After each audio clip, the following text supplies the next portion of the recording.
Queridos hermanos y hermanas, la lectura del libro de la sabiduría que hemos escuchado es un hermoso elogio a Dios porque es dueño absoluto de su fuerza. Esta es la condición que lo hace juzgar con serenidad y gobernar con gran indulgencia. Estas palabras nos revelan la manera de actuar de Dios, de cómo Él ejerce su poder sobre el ser humano, no con una fuerza dictatorial que oprime, como muchas veces vemos en nuestro mundo, sino con serenidad, indulgencia y misericordia. Y además nos llaman a seguir su ejemplo en el trato con los demás. El justo debe ser amigo de los hombres, practicando entonces la justicia junto a la misericordia. El justo en la Biblia es aquel que cree en Dios, la persona humilde que se reconoce como criatura ante el Creador, que se relaciona con Él como hijo que cumple su voluntad y que por tanto considera hermanos también a los demás con igual dignidad y sin ninguna discriminación, actuando con espíritu solidario y compasivo como alguien, este es el justo, alguien en quien se puede confiar y a quien se puede acudir. Y Jesús, con 3 parábolas del Evangelio de hoy, profundiza este mensaje que es inherente al reino de Dios. Con la parábola del sembrador que siembra buen trigo y de su enemigo que de noche siembra la cizaña o mala hierba, Jesús responde a unos interrogantes que circulaban entre sus discípulos y la gente acerca de su identidad y de la eficacia del reino de Dios. Sus dudas habían surgido por la manera de predicar, de actuar y de portarse de Jesús, que no corresponde a las expectativas e imagen que ellos tenían acerca del Mesías. En efecto, según el pueblo judío, la creencia de ese pueblo, el Mesías era un enviado por Dios para ser el juez definitivo e inflexible que tenía el poder de liberar al país de la opresión del Imperio Romano y de desterrar de la sociedad al mal y a los malvados e instaurar la comunidad de los judíos puros, fieles observantes de la ley de Moisés. Pero los discípulos veían que Jesús perdonaba a los pecadores, comía con ellos, liberaba a los poseídos por los malos espíritus y que se mantenía distante de los grupos nacionalistas que buscaban la liberación del país.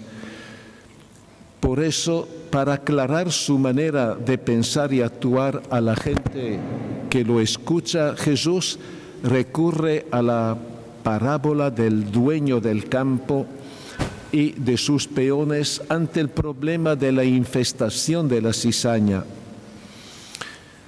Los siervos impacientes y deseosos de eliminar la mala hierba dicen al dueño: ¿quieres que la vayamos a arrancar?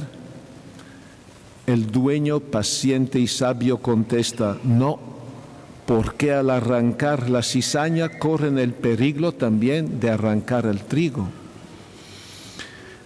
Terminada la narración, los discípulos piden a Jesús que les explique la parábola y Él les responde, como hemos escuchado: el que siembra la semilla es el Hijo del Hombre, el campo es todo el mundo, somos todos nosotros.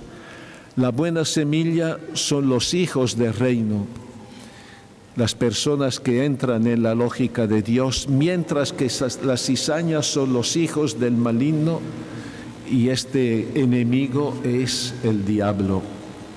¿Quién siembra entonces la semilla del reino de Dios? Es el Hijo del Hombre, es decir, Jesús mismo, Es una definición que en el Antiguo Testamento se daba del Mesías, Hijo del Hombre. Semilla que por su muerte y resurrección dará frutos seguros de bien, vida y amor a pesar de la presencia de la mala hierba sembrada por el enemigo. Y el reino de Dios es una realidad dinámica que no se impone de manera violenta, rápida y grandiosa, sino de manera pacífica, progresiva y humilde, para que sea acogido de manera libre por parte de las personas, acogido el reino de Dios por su atractivo. Por cierto, Jesús ha vencido al mal y al demonio en sus raíces de una vez por todas. Sin embargo, en el mundo subsisten sus consecuencias. Las consecuencias del mal siguen presentes. Y solo al final de los tiempos, cuando la mies será madura, el reino de Dios será plenamente instaurado.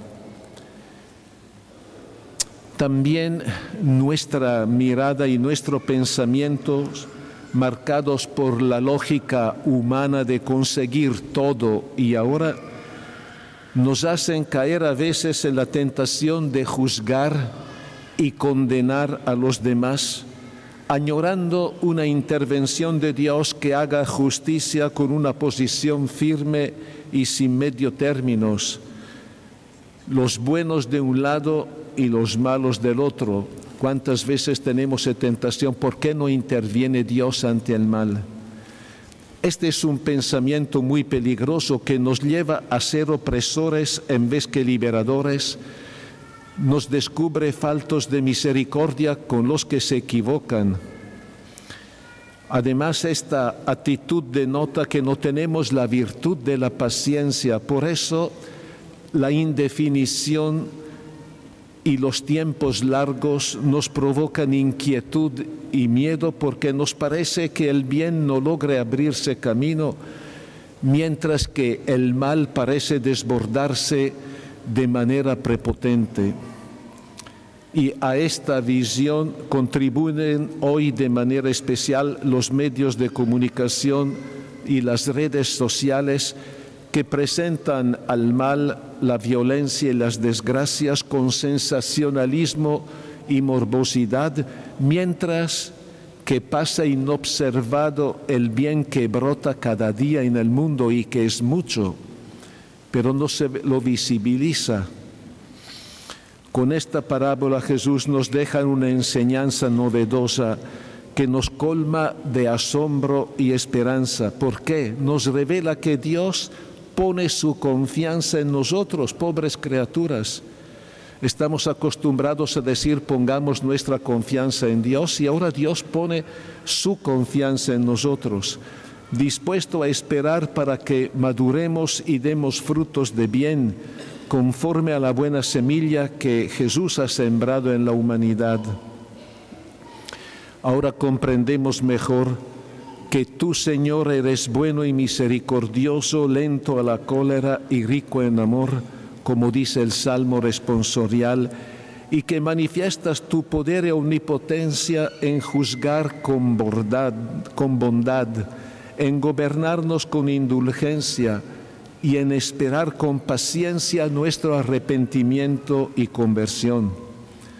Y la paciencia de Dios no es pasividad, no está con los brazos cruzados en la espera del día del juicio, sino un acto de confianza en nosotros y una espera activa que ofrece al pecador la oportunidad de reconocer su error. A todos nos ofrece esa oportunidad el Señor de convertirnos y de entrar en la dinámica de la salvación, del reino de la vida y del amor. Pero el hecho que Dios es misericordioso y paciente no significa que debemos tolerar al mal y menos aún dejarnos arrastrar por sus tentáculos. Por el contrario, tenemos que resistir, oponernos y denunciar a la maldad y a la injusticia con todos los medios lícitos para promover el amor, la justicia, el bien común, la libertad y la no violencia.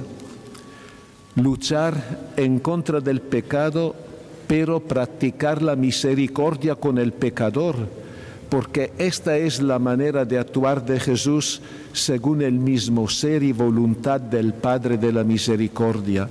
Esto desde siempre la Iglesia lo ha dicho. Luchar en contra del pecado, pero ser misericordioso con el pecador, porque todos somos pecadores. Y el Evangelio de hoy termina con las dos parábolas del granito de mostaza y de la levadura, signos del reino de Dios que se abre camino y crece en la pequeñez y en el silencio. El claro contraste entre el pequeño grano y la levadura con el árbol y la masa de pan que de ellos resultan nos hace entender que los inicios pequeños, cotidianos y humildes del reino de Dios tienen en sí mismos la gran fuerza de extenderse y de revolucionar la historia de la humanidad. En silencio, pero el reino de Dios va cambiando nuestro mundo.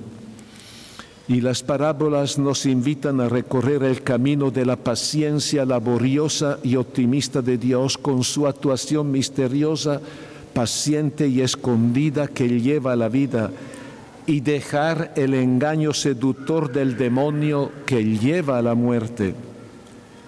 Nuestra conciencia, fortalecida e iluminada por la confianza que Dios pone en nosotros, nos haga descubrir en primer lugar todo lo que de bello, bueno y vital la mano de Dios ha sembrado en nosotros, y no nos fijemos tanto en nuestras sombras y fragilidades. A veces vemos también nosotros más el mal que está en nosotros y no el bien que el Señor ha puesto en nuestras vidas.